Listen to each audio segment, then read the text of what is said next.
Hello बच्चों, चलिए प्रश्न को देखते हैं। प्रश्न है, किसी गैस के अणुओं की माध्य गतिज ऊर्जा 40 डिग्री सेल्सियस पर ई है, वह जिस ताप पर 2 ई होगी है। हमें यहाँ पर 4 विकल्प दिए गए हैं, हमें बताना है कि कौन सा विकल्प सही है। तो प्रश्न को आगे हल करें उससे पहले जो प्रश्न की मुख्य अवधारणा है उस पर ही विचार करते हैं। तो इस प्रश्न के लिए जो मुख्य अवधारणा है वह हो जाएगी माध्य गतिज ऊर्जा।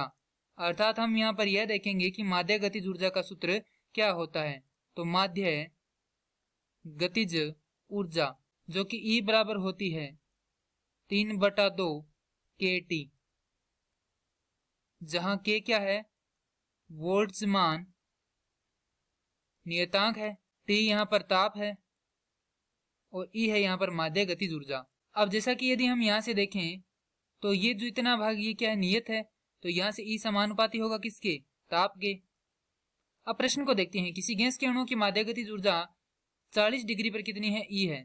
तो यहाँ पर ताप अर्थात T1 का मान कितना है, 40 डिग्री है। यदि इसको केल्विन में बदलें तो हमारे पास कितना आएगा, ये होगा 40 योग में 273। हल करेंगे तो हमारे पास आएगा 313 केल्विन। हमारे पास E1 का मान कितना है, E है।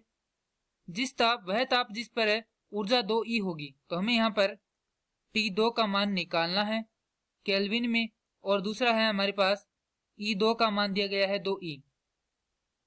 तो यहां से हम देख सकते हैं कि मुख्य अवधारणा से हमने यहाँ पर यह ज्ञात किया है कि E समानुपाती है T के, तो E1 बटा E2 बराबर होगा किसके, T1 बटा T2 के।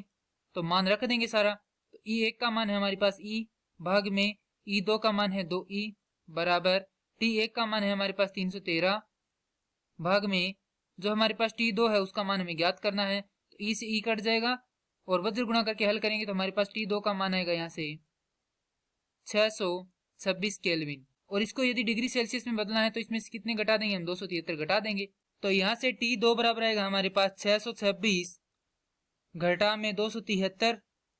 हल करेंगे तो हमारे पास यहाँ पर आएगा 353 डिग्री सेल्सियस। यह है उत्तर दिए गए विकल्पों में से विकल्प डी से मिलान करता है। तो प्रश्न के लिए सही उत्तर होगा विकल्प डी। मैं आशा करता हूं कि यह प्रश्न आपको समझ में आया होगा।